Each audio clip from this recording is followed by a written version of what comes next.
বন্দে পুরুষোত্তমম। পরম প্রেমময় শ্রী শ্রী ঠাকুর অনুকূলচন্দ্রের চরণে জানাই আমার শতকোটি প্রণাম। জগৎ জননী শ্রী শ্রী বড় মায়ের রাতুল রাঙা চরণে জানাই আমার কোটি কোটি প্রণাম। আমার সকল ইষ্টপ্রাণ দাদা ও মায়েদের জানাই জয়গুরু। প্রবাসী খুঁটিনাটি আমি রিনা। আজ আমি আপনাদের সামনে আমাদের জীবনে গুরুর প্রয়োজনীয়তা, গুরু গ্রহণের আবশ্যকতা এবং গুরুকে নিয়ে আরও অনেক সুন্দর সুন্দর প্রসঙ্গ তুলে ধরব এই ভিডিওতে। ভিডিও প্রথম থেকে শেষ পর্যন্ত শোনার জন্য অনুরোধ রইল। তো বেশি কথা না বাড়িয়ে শুরু করছি আজকের আলোচ্য প্রসঙ্গ। আলোচনার প্রথমেই তুলে ধরব গুরু কে। ভারতীয় ভাবধারায় গুরুর স্থান সর্বাধিক তাৎপর্যপূর্ণ। সদ্গুরুর আশ্রয় মানুষের জীবনে পরম নির্ভরতা এবং নিশ্চয়তা নিয়ে আসে। ঠাকুরের কথায় ভগবান লাভের প্রচেষ্টাকে মানুষ মনে করে পাগলামি, কিন্তু তা বাদ দিয়ে বিবর্তন হয় না। সর্ববৃত্তির ওপর আধিপত্য লাভ করেছেন যিনি, এমনতর একজন আদর্শ পুরুষের সুকেন্দ্রিক আকুতি চাই। ঠাকুর স্বয়ং সদ্গুরু, তাই গুরু বিষয়ক তার উক্তি বিশেষ প্রণিধানযোগ্য। গুরুকে একটা কমন ফ্যাক্টর, বিভিন্ন পরিস্থিতির ভেতর দিয়ে, বিভিন্ন সারার ভেতর দিয়ে যা কিছু হয়ে উঠছে, যদি আত্মা বলো সবই আত্মা, যদি বস্তু বলো তবে সবই বস্তু। সাকারটা যা আকার ছিল না তারই পরিণাম। ঈশ্বরের জীবন্ত বেদী হলেন ইষ্ট। বেদী মানে যার উপর তিনি প্রতিষ্ঠিত, আবার যার ভেতর দিয়ে তাকে জানা যায়। গুরু বলতেই সদ্গুরু। গুরু গ্রহণের আবশ্যকতা। অচ্যুত নিষ্ঠা না থাকলে প্রবৃত্তি মানুষকে ছিনিয়ে নিয়ে যায়। প্রবৃত্তির সঙ্গে জড়ানো থাকে হীনমন্য অহং।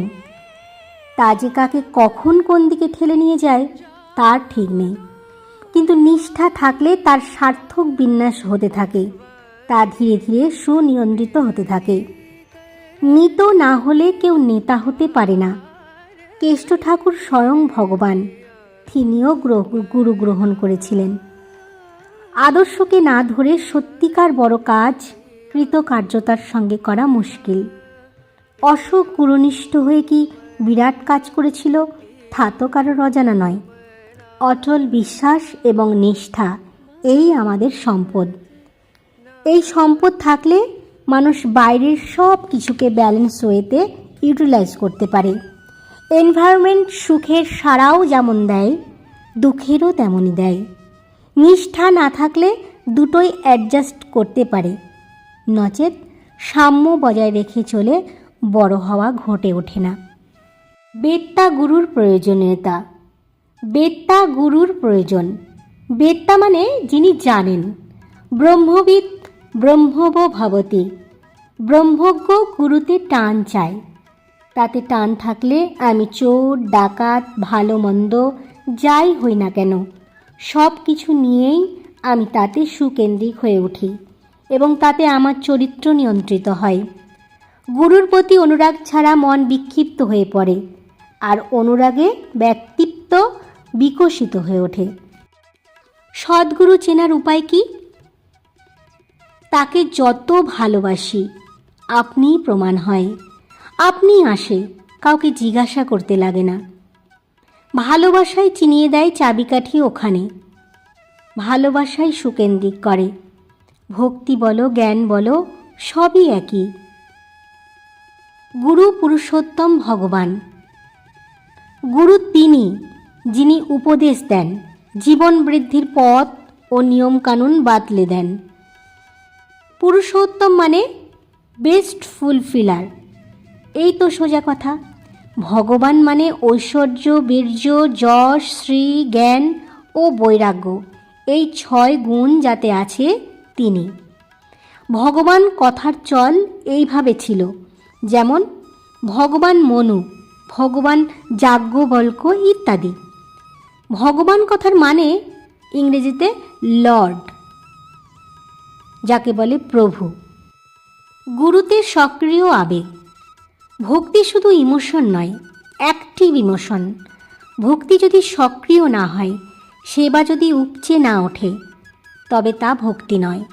ভক্তি এসেছে ভজ ধাতু থেকে। ভজন অর্থাৎ সেবা যেমন ভাগ্যও তেমন।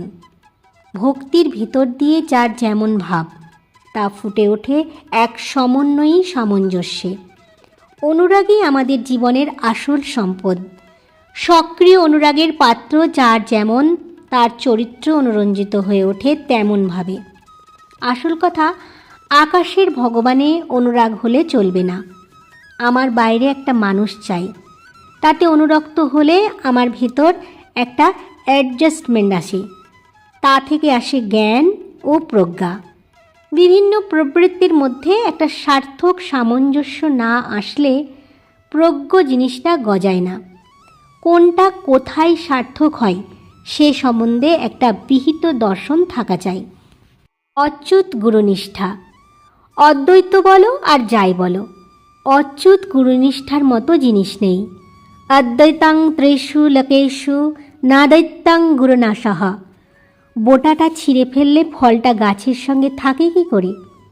গুরুনিষ্ঠাকে আশ্রয় করেই যা কিছু গজিয়ে ওঠে।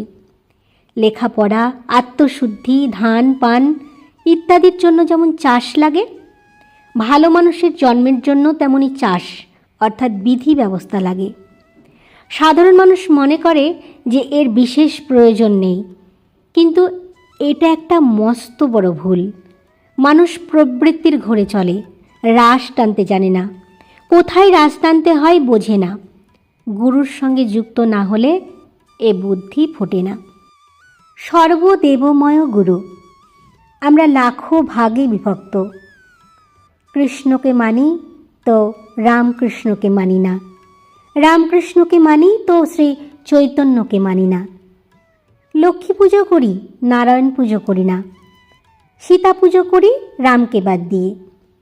বুদ্ধদেব, ক্রাইস্ট, রসুল এবং রামকৃষ্ণদেবও চৈতন্যদেবেরই মতন। সর্বদেবময় গুরু করে তেমন করে দাঁড়াতে পারলে সবাই ভেঙে এসে পড়বে, আমাদের সঙ্গে মিশবে। তুলনামূলক অধ্যয়ন করে মিল দেখানো লাগে প্রত্যেকটা পয়েন্টে। পঞ্চবহিতে সবাইকে সংহত করে তুলতে হয়। গুরু শ্রীরামকৃষ্ণ স্পর্শে স্বামী বিবেকানন্দ। গুরুর প্রয়োজন খুব।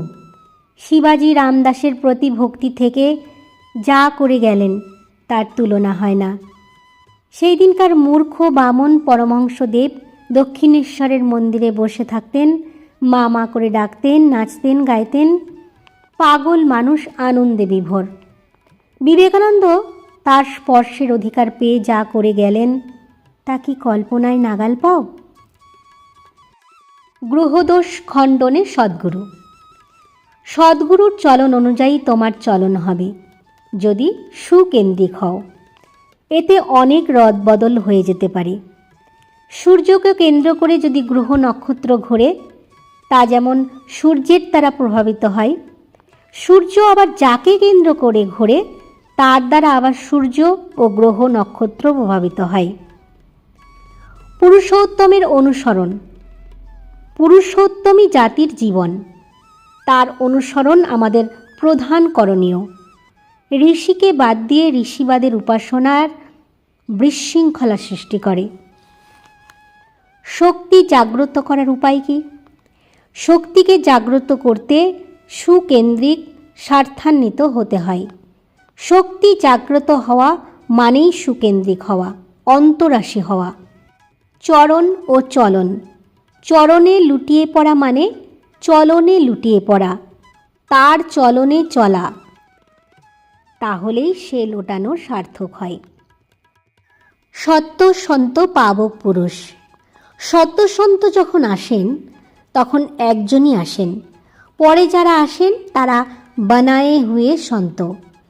তাদের পাবক পুরুষ বলা হয়। তারা শত সন্তদের অনুপ্রেরণা অভিদীপ্ত সাধক, সদা সচ্চিদানন্দময়। আমরা মানি এক ও অদ্বিতীয়কে, আর পুরয়মান পূর্ববর্তী মহাপুরুষদের মানি। পিতৃপুরুষ মানি, বর্ণাশ্রম আর মানি বর্তমান পুরুষোত্তম। তিনি হলেন সমন্বয় দ্বারা। সমস্ত বাদের মূর্ত পরিপূরণ ও সমাধান তিনি কল্পতরু, তার কাছে কিছুরই অভাব নেই, তার কাছে আছে সবার পরিপূরণ। এইগুলি মেনে চললে সত্যই সম্বন্ধনা আসে। যারা স্বীকার করে না তারা সত্যাক্ষয়ী ও বৃত্তিধর্মী। প্রবৃত্তির জন্য যারা সত্তাকে বিসর্জন দেয় তাদেরই বলে শ্লেষ্ঠ। হাঙ্গারির কথা লোকে বলে, ক্ষুধার পূরণ এমন করে করতে হয় যাতে শরীর, মন, জীবনের পুষ্টি হয়। তা বাদ দিয়ে যে ক্ষুধার সেবা, তা ডেকে আনে মৃত্যু। মৃত্যু তো ধর্ম নয়। আমরা চাই মৃত্যুকে অতিক্রম করে অমৃতকে উপনীত হতে। ক্রমাগত মানুষ মরা সত্ত্বেও মানুষের অমৃত চাওয়া সত্য হয়ে যায়নি।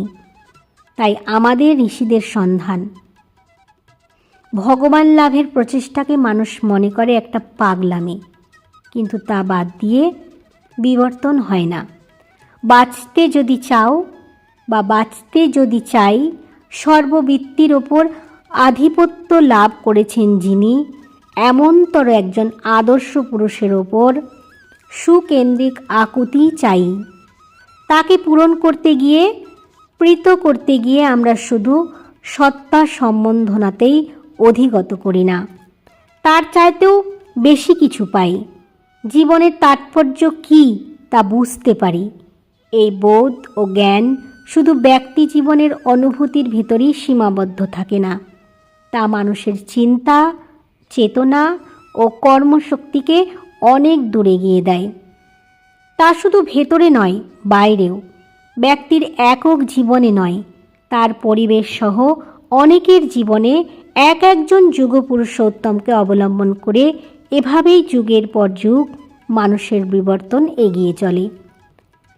সবরই যেমন রামচন্দ্রের জন্য অপেক্ষা করেছিল, সারা জীবন, প্রতিদিন, প্রতি মুহূর্ত সত্তা চোয়ান উৎকণ্ঠা, আগ্রহ, আকুলতা ও প্রতীক্ষা নিয়ে।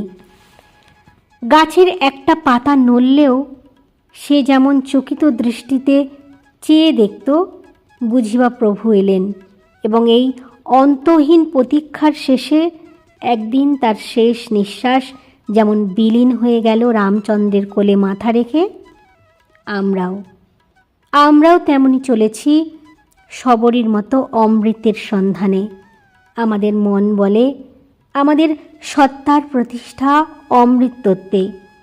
আমরা কখনো মুছে যাব না, নিভে যাব না, এই আমাদের আত্মিক প্রত্যয়। আজকের আলোচনা এই পর্যন্ত। ফিরে আসব পরবর্তী প্রসঙ্গ নিয়ে। সকল গুরু ভাইকে ও মায়েদের আরও একবার জয়গুরু বলে এখানেই শেষ করছি। ধন্যবাদ।